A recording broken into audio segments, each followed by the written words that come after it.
Welcome to my scientifically informed insider look at mental health topics.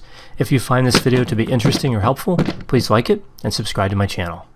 Hello, this is Dr. Grande. Today I have a few different questions about narcissism. Is narcissism contagious? If it is, how can somebody build a resistance to it? And do narcissists want to spread narcissism? So I'll answer this question by looking at the 10 ways narcissism is contagious. Now, when we hear the word contagious, we often think of the spread of infection from one person to another. But another meaning of the word is the spread of emotion, feeling, or attitude, like laughter is contagious or enthusiasm is contagious. Now, this question can actually be answered at a few different levels. Narcissism is a set of personality traits, a grouping of characteristics, and personality forms early. Narcissistic personality can be transmitted to some degree to someone who is young, when somebody's still forming their personality characteristics. And there is some evidence to support that this actually happens on a somewhat regular basis. Someone who is narcissistic and self-centered won't pay attention to their children. This causes their children to find ways to be validated, to be recognized, or the narcissist gives too much praise and the child's self-esteem is artificially inflated. Also, sometimes it's just as simple as modeling. Children watch the parents, they see what the parents do, and they mimic that behavior. So it might just be simply learned behavior sometimes. Personality really can't be transmitted to adults, but there's another level to consider when talking about narcissism, and that's behavior. We can think about it this way. Personality traits are stable, heritable patterns of thinking, feeling, and behaviors, including interactions with others, ways of perceiving the world, and oneself. Behavior would be what someone actually does, and behavior may be predicted by personality, but a person can decide to behave in a different way regardless of their personality characteristics. Somebody can behave in a manner contrary to their personality. So personality may not be contagious to adults, but behavior can be, especially if someone is vulnerable to developing narcissistic behaviors. So here we see a parallel to the way we usually think about contagious illnesses. Some people have a resistance to illness, and other people have a vulnerability to illness. The same thing happens with narcissism. Some people are highly resistant to becoming narcissistic, and other people are more susceptible. So looking at narcissism at a behavioral level, we're talking about the transmission of certain behaviors. The personality characteristics of narcissism may not be passed on from one person to another, but rather individual behaviors may be passed on, those behaviors consistent with narcissism. With this in mind, one could reason that this is good news. Narcissists can't transmit narcissism to adults, so what's the problem? Well, the problem is that behaviors are actually a key part of interaction and relationships and how people function together. If somebody has narcissistic behaviors, that's not much different from narcissistic personality features from the perspective of somebody being exposed to those behaviors. To understand why the transmission of narcissistic behaviors is almost as bad as the transmission of narcissistic personality, consider a scenario at a workplace. Say you take a job with a company and they hire an actor to play your boss. And that actor is supposed to be as narcissistic as possible. And they're there for years. You stay at the company for years, and they're being paid to act this whole time. I don't know why somebody would do this, but it's a hypothetical scenario. So this narcissistic behavior continues to cause damage. And in the end, at the end of those 2 years, you're feeling really down. You've been manipulated. You're really hurt from this process. Did it really matter that that boss was acting the whole time? Right? Did it matter that they weren't truly narcissistic? In a sense, it was better, I suppose, because they really didn't have narcissistic personality features. So when the acting job is over, they'll go back to being non-narcissistic. But in another sense, the damage is done. So that may not be too comforting. So I'm going to go through these 10 ways that narcissism is contagious, and I'm going to be using the example of a work environment. Let's say that somebody is in a work environment where they are supervised by a boss, and where they supervise others, right? So you have 3 levels there. You have the narcissist at the top level of management. You have a person I'll refer to as person A, as the individual being exposed to that narcissism, right? That's the person who may catch the narcissism from the narcissist. And then below person A, you have the individual that person A supervises. I'll refer to this person as person B. So the hierarchy goes narcissist, person A, then person B. So now taking a look at the 10 ways narcissism is contagious, starting with number 1.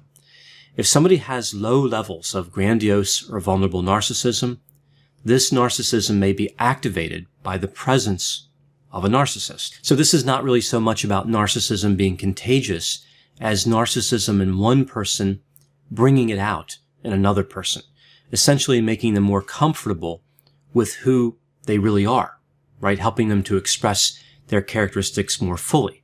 I call this unlocking your inner narcissist, and I've talked about this before. We see the same thing with other personality features, so this really shouldn't be surprising. Somebody with borderline features may have a stronger manifestation of characteristics when they're around their romantic partner. If an individual has antisocial personality disorder, they might be emboldened by a friend of theirs who wants to commit crimes. Again, that might help them to express their own antisocial characteristics. So we see this quite a bit with personality features and the expression of personality characteristics. Moving to the second way, many people play by the rules in work environments, especially highly conscientious people. If a narcissist sets those rules, people often follow them.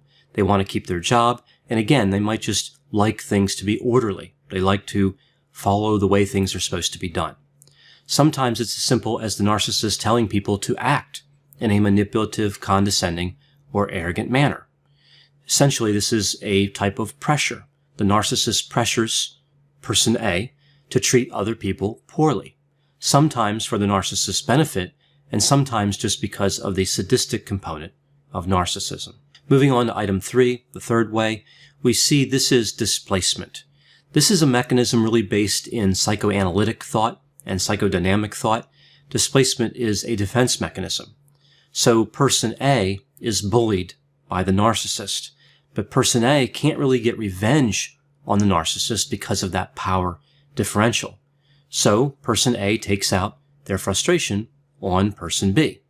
So this is essentially like saying, I was hurt, so now I'm going to hurt somebody else. Sometimes this is really more a product of anger than something intentional. So the narcissist makes person A angry, and then person A lashes out at person B, right? Not, again, because it's planned, not because they're truly thinking about and saying, I want to be more narcissistic, but just because of the sheer anger and frustration that can convert to aggression. Moving to number 4, this one's fairly straightforward. Some people have a need to be the villain, but that need really stays unmet until the narcissist comes into the picture, because the narcissist is going to be the bigger villain. By giving in to narcissistic pressure, by becoming a narcissistic agent, so doing work for the narcissist, person A gets to live the life of a villain, but at the same time, be able to blame the narcissist for that bad behavior, right? So they get to try on the villain hat without really committing to the role. Although in essence, they are really manifesting the narcissistic behaviors, right? They really are giving in to that pressure. Moving to item 5, this one really applies more to an individual who's very immature. So like if person A is immature, the narcissist forces person A into the same situation that created the narcissism in the first place, right? So they will not give recognition to person A. They'll take credit from them. So person A is really forced to find ways to stand out, to be recognized. Again, I don't think this happens too much with adults, but if somebody is immature, this effect can occur. Item number 6, this is really kind of a type of learning. So the narcissist is successful, and person A sees what they're doing. They see how well it works for the narcissist. Could it work for person A? That's what they start thinking. Just like a person can look at another person who is nice and say, I wonder if I should be nice. Maybe that would work for me. The narcissist seems satisfied. Their life is appealing. They have success without having to follow the rules, without having to be polite. The veneer of civility is applied lightly on the human condition. For some, it doesn't take too much for that veneer to be removed. Item 7 is fatigue. The narcissist has a lot of energy. their ability to behave in a narcissistic manner is powerful. They are highly motivated to be arrogant, condescending, manipulative, grandiose, and entitled. They may be more motivated to be that way than person A is motivated to remain non-narcissistic. So sometimes it's just a war of energy. Sometimes the narcissist just has more energy than the person who is being exposed to the narcissism. Moving on to number 8, this one has to do with the role of person B. Again, the person who reports to person A. Sometimes without even realizing it, person B can help the narcissist transmit narcissistic behaviors to person A. If we think about a chain of command, person B may report to person A, but in a sense, person B also recognizes the authority of the narcissist. So they may expect person A to start acting more like what they believe a leader should act like based on the narcissist example. So the narcissist sets a bad example, person B learns from it, and then they pressure their boss to act in the same way. They want them to be super confident, dominant. They want them to be aggressive. Now, person B might keep this up until person A targets them, right? Then it's a different story, of course. Now they're a victim of narcissism themselves. But this can happen before person B realizes it. They can encourage their boss to be narcissistic. Moving to item number 9. This is keeping up with the tall tales, right? So narcissists love to tell stories about how great they are, right? How much money they have, how beautiful they are, how smart they are. And sometimes person A just gets annoyed with that, right? Somebody doesn't want to be beat on every front constantly. They want to get a win in sometimes.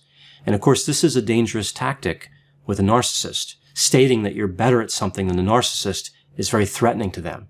But person A might do this. They might be kind of dragged into this game of one-upmanship, trying to beat out the narcissist, trying to be more impressive in some area. As I mentioned, this often backfires, but still, as it's happening, person A is becoming more narcissistic. And this brings me to item 10, the last way that narcissism can be contagious. This is when person A simply doesn't want to be the victim. So this individual is condescending toward person B. They lack empathy. They know it's wrong, but they're prioritizing self-preservation. It's easier sometimes to go along with the pressure of the narcissist than to stand up for one's values. So here person A is just following the narcissist example out of fear, right? They just don't want to be bothered. They're scared and intimidated by the narcissist, so they demonstrate the narcissistic behaviors to appease them. So with these 10 ways in mind, let's move to the next question. How can one build resistance to the development of narcissistic behaviors? Well, in a sense, this works a lot like what we see with contagious illness. Sometimes when people are exposed to illness, they will develop an immunity to it. That's what happens with narcissism. The way somebody reacts initially when they experience a narcissist, I believe is extremely important for figuring out if they're going to adopt narcissistic behaviors or reject them. If one's first reaction is curiosity, admiration, being amazed at how the narcissist gets their way, like the elements I talked about in this list of ways that narcissism is contagious, that's not a great sign. But if somebody's initial reaction is disgust, if they are offended by the narcissistic behavior, if they cannot imagine themselves ever acting that way, and if they make a commitment to never act like that in the future, they likely have a resistance to narcissism. So how does one resist narcissistic contamination? Well, by maintaining a conviction to pro-social values, knowing who you are, what your values are, and sticking to them. This actually answers the last question as well. Do narcissists want to spread narcissism? No, that would mean more competition. What they want is to compromise other people's values. That's what the narcissist really wants to take away from you. Values. They want to take away your conviction. They want to beat you at that level. It's one thing to make you suffer. It's another thing to corrupt you as a person. The narcissist tries to bring you down to their level, a level without concern for the welfare of others, a level that only has self-centeredness. This is one of the greatest joys of a narcissist. From their point of view, it proves they were right all along. It proves that their value system is superior.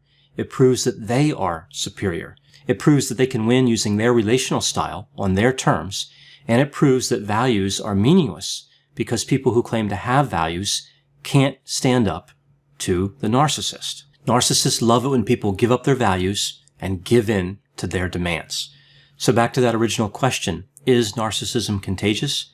To some degree, it is.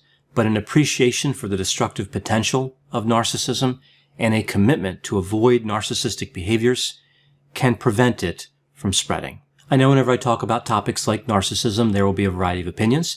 Please put any opinions and thoughts in the comment section. They always generate an interesting dialogue. As always, I hope you found my analysis of this topic to be interesting. Thanks for watching.